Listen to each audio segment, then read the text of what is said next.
So my name's Pete Thompson. I'm a running coach, a sports martial art therapist and a speaker. Today's video is all about how to pace yourself whilst running. And like all the videos I put out there, they are trying to be honest and realistic in their approach, because there is no point in me just kind of churning out ideas that are not going to have any benefit to you. And sometimes these kind of magical solutions to things are far from the reality. So I try to be honest in the tips that I give and hope that if you follow these tips and advice, it will really help your running and help you to become a healthy, motivated and successful runner. So how do you pace yourself whilst running? And I think the first tip has to be to simply find your pace. And that can be quite difficult when you're starting out, because if you're starting out, you've got no benchmark of what pace you should be running. And there's a lot of talk about, running at a conversational pace, so a pace where you are able to hold a conversation.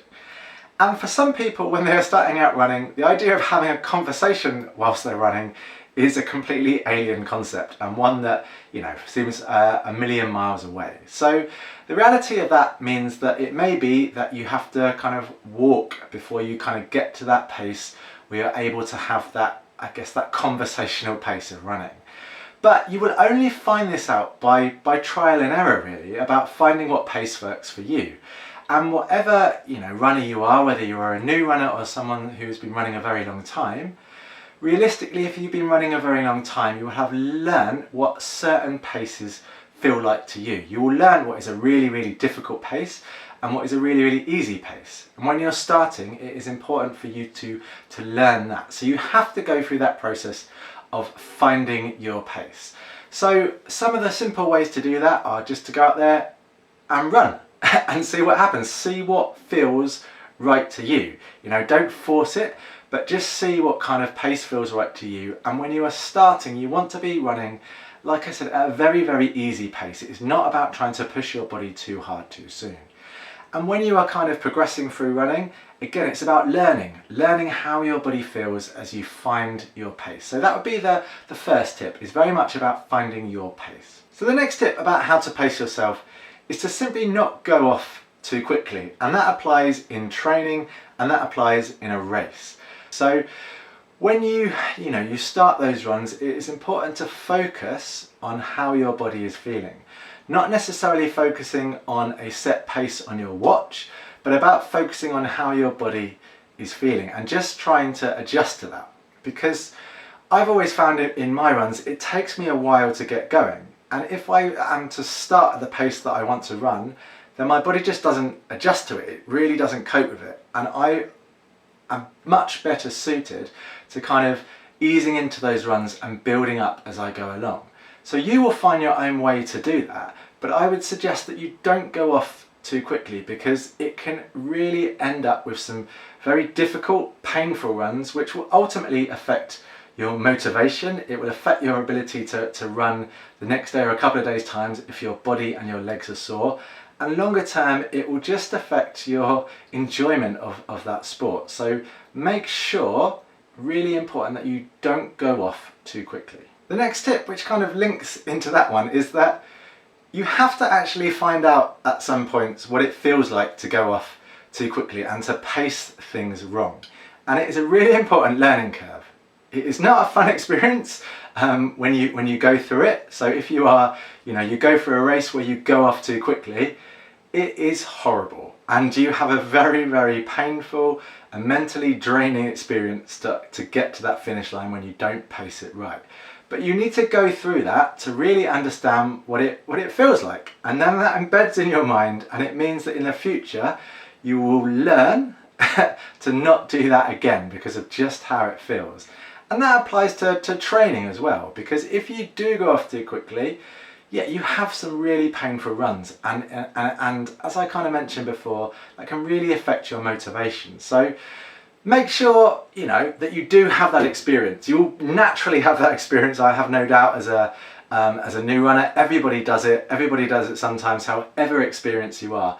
But learn from that. Use that experience, lock that in your mind, think this is what it felt like going off too quickly. I don't want this to happen again, and remember that next time. The next tip about how to pace yourself would be I always like to imagine I'm like a car with a fuel gauge on it. And when I set off, the energy that I expel will affect how much that fuel gauge goes down. So I start on full, and if I'm working too hard, and I know I'm working too hard at the start, in my mind I'm thinking that gauge is going down too quickly. I need to rein this back in. I need to kind of slow my pace down. So I have a real kind of overview of this kind of fuel bar. Another way to look at it is, I used to play a lot of computer games like Street Fighter and things like that, and you had a life bar, and your life bar would go down as you went across. So either of those analogies are things that I kind of use. And I think that ability to really understand how your body is along that kind of fuel tank, because you only have that amount of fuel to get you to the end of that race or the end of that training run, and it's about how you control that. And that element of control and understanding how your body feels during those points is really crucial to understand how it feels. So the next tip links into that, in that ability to understand how you feel. And you can use GPS watches to get an idea of your pace, and when you set off, you can use that to control what pace you want to run. But that doesn't always make things easy, because often, you might be faced with different conditions. If it's windy one day, the pace that you want to run at will be a lot harder. A 10-minute mile in the wind is a lot different to a 10-minute mile on kind of flat, calm, perfect conditions. So being able to understand how your body feels is more important than understanding the ability to hold a kind of set pace on a watch.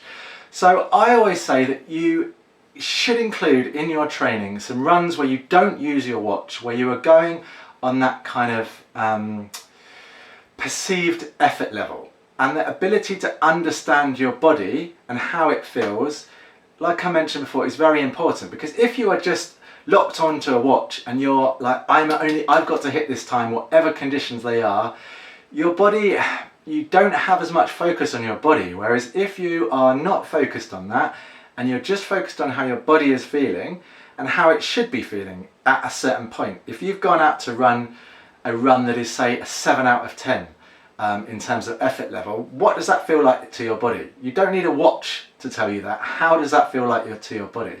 And that ability to control that, I don't run with a watch at all. I do maybe once or twice a week when I'm doing runs where I want them to be a little bit more focused. What I try and do is I try and run to how my body feels. So if I want a harder day where I'm going out and I'm running about an 8 out of 10 or something, I know what that feels like to my body. I know how I should be feeling. So that when I come to a race day, I again have that feeling of what it should be like. I'm not relying on a watch to tell me how I should feel. I know how I feel.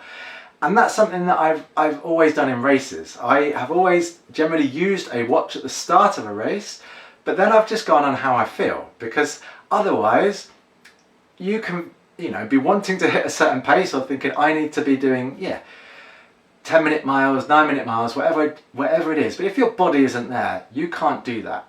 So you need to be able to control how your body feels and to have a better view of how it feels.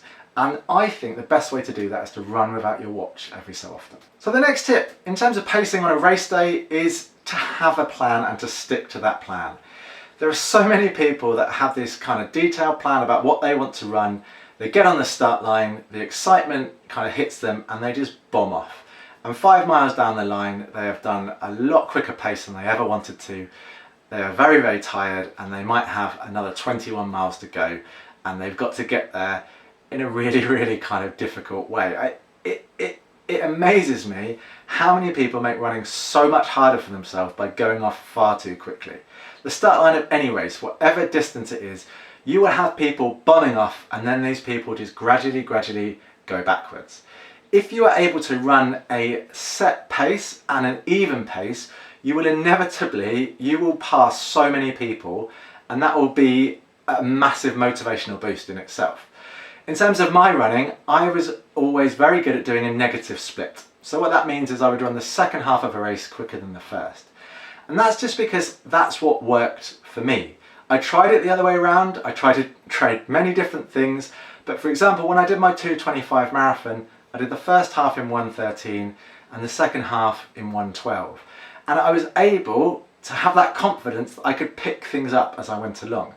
And that feeling of passing people is such a positive feeling, and that really fueled into my competitive side. So if you can just make sure that you control that start, because otherwise it's like doing a 400-meter sprint and then running whatever distance you have, and that is not good for your body. So hone it in, let those other people go, and just in your mind think, well, I'm going to catch you in a minute or a couple of miles down the line, and you are going to be tired and exhausted, and I'm going to feel good. So yeah, control that start and have that idea of what pace you want to run and stick to it. So the next tip is that I've talked a lot about making sure you don't run too quickly, but it is also equally important that you run quickly enough, because if you don't, it will be a missed opportunity. You know, you might have put in a lot of training, and if you don't run as good as you can or go as quick as you can, you may not be able to achieve the times that you want.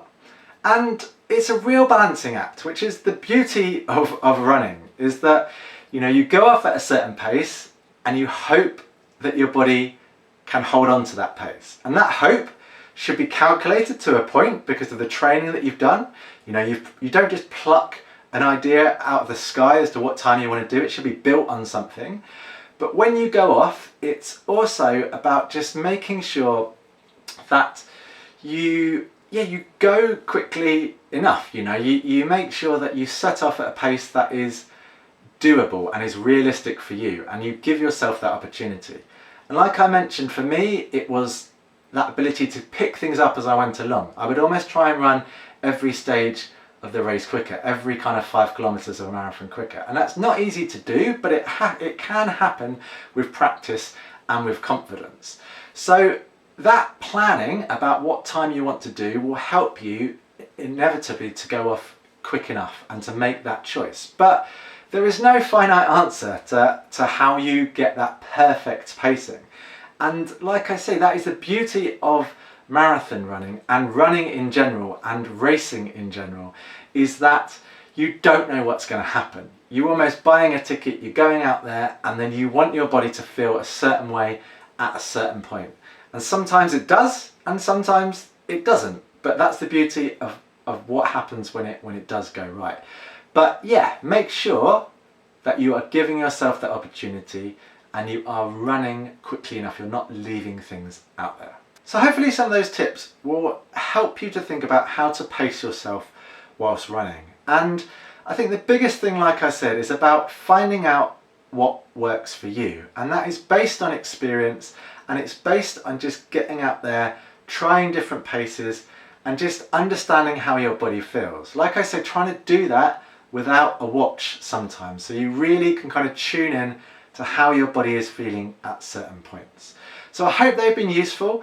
If you have enjoyed the video, if you want to subscribe to the channel, more weekly videos will be coming on a regular basis. And if you want to know more about my kind of my coaching, about my sports massage, or about my speaking services, if you go to PeteThompsonOnline.com. I'll see you next week.